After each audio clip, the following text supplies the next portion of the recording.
Assalamualaikum warahmatullahi wabarakatuh. Perkenalkan, nama saya Muklis Van Rifani dari kelas Teknik Perminyakan D angkatan 2021 dengan NIM 2101148. Di sini saya akan mempresentasikan tentang praktikum kapasitansi dieelektrik.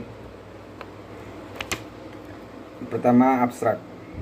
Kapasitor plat sejajar terdiri dari dua plat logam dalam keadaan saling sejajar dan terpisah dengan jarak yang lebih kecil dibandingkan dimensi linear plat.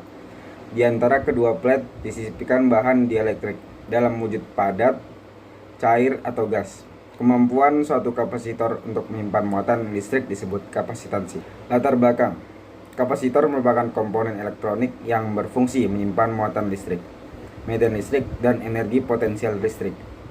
Kapasitor terdiri dari dua konduktor yang berdekatan tetapi terisolasi satu dengan lainnya dan membawa muatan yang sama besar maupun berlawanan. Struktur sebuah kapasitor terbuat dari dua buah metal yang dipisahkan oleh suatu bahan dieelektrik. Kapasitansi adalah suatu ukuran dari kapasitor, menyimpan muatan untuk suatu perbedaan potensial tertentu. Satuan SI dari kapasitansi adalah coulomb per volt, yang sering disebut farad. Bahan-bahan dieelektrik yang umumnya dikenal misalnya udara, vakum, keramik, kertas, dan lain-lain.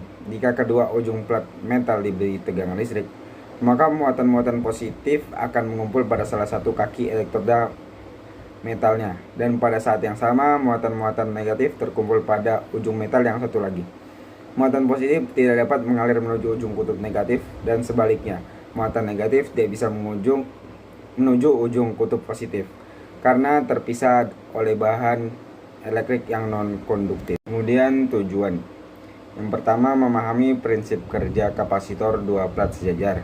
Kedua, mengamati hubungan antara parameter dua plat sejajar dan besarnya kapasitansi. Ketiga, mengamati perubahan bahan dieelektrik terhadap besarnya kapasitansi. Dan permasalahan. Pertama, bagaimana memahami prinsip kerja kapasitor dua plat sejajar. Kedua, bagaimana mengamati hubungan antara parameter dua plat sejajar dan besarnya kapasitansi. Ketiga, bagaimana mengamati pengaruh bahan dieelektrik terhadap besarnya kapasitansi. Dasar teori. Kapasitor merupakan komponen elektrik yang dapat menyimpan muatan listrik. Kapasitor ditemukan oleh Michael Faraday 1791 sampai 1867. Kapasitansi didefinisikan sebagai kemampuan dari suatu kapasitor untuk dapat menampung muatan elektron. Coulomb pada abad 18 menghitung bahwa satu coulomb sama dengan 6,25 kali 1018 elektron. Kemudian Michael Faraday membuat postulat bahwa sebuah kapasitor akan memiliki kapasitansi sebesar 1 farad jika dengan tegangan 1 volt dapat memuat muatan elektron sebanyak 1 coulomb. Dengan menggunakan rumus Q sama dengan C kali V, di mana Q sama dengan besar muatan dengan satuan coulomb, C kapasitansi listrik dengan satuan farad, dan V besar tegangan dengan satuan volt. Flowchart.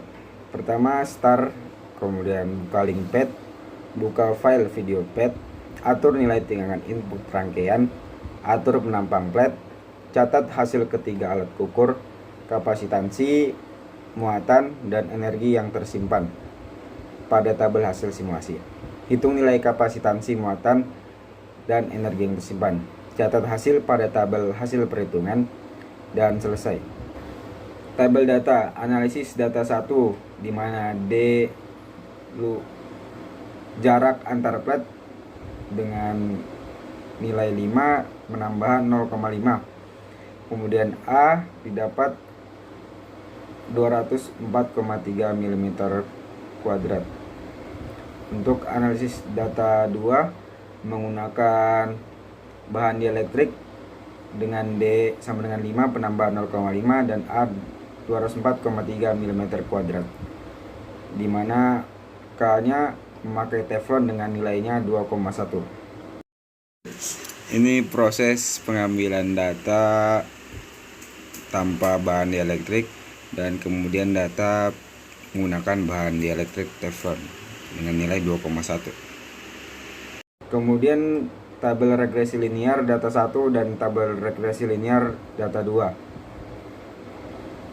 untuk gambar grafik data 1 dan grafik data 2. Untuk perhitungan menghitung nilai regresi linear pada tabel 3 data 1,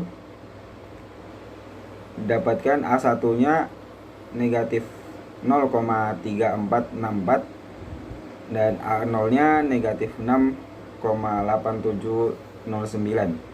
Kemudian mencari epsilon 0 menggunakan rumus A1 per A, dimana A1 negatif 0,3464 dan A nya dari percobaan yang kita dapat 204,3. Dapatkan epsilon 0 nya sama dengan negatif 0,0016.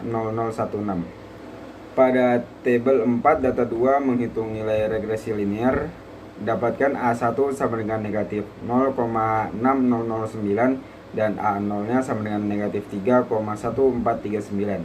Kemudian mencari nilai K menggunakan rumus A1 per epsilon 0 kali A sama dengan negatif 0,6009 dibagi negatif 0,0016, di mana epsilon yang kita dapat dari regresi pertama dikali 204,3. Dapatkan K-nya sama dengan 1,8. Kemudian mencari nilai error menggunakan rumus XT dikurang XA dibagi XT kali 100%. Dapatkan nilai errornya sama dengan 1%.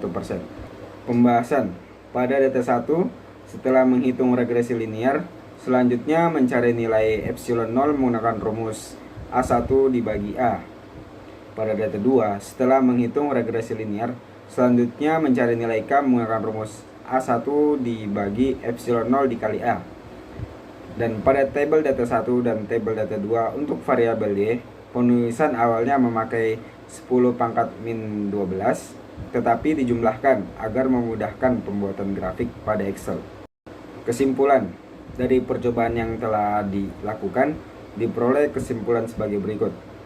Prinsip kapasitansi suatu kapasitor, yaitu kapasitansi bekerja pada kapasitor dengan menyimpan muatan listrik, sehingga menghasilkan beda potensial pada permukaan kapasitor. Pada gambar grafik terlihat di mana semakin besar jarak antara plat, maka semakin kecil kapasitansi. Hasil perhitungan regresi linear sama dengan hasil perhitungan pada grafik yang dibuat di Excel.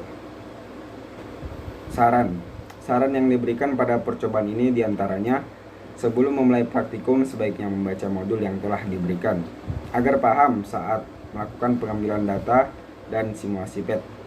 Teliti saat memulai pengambilan data, memanfaatkan waktu sebaik mungkin agar praktikum dan laporan yang dibuat mendapatkan hasil yang baik.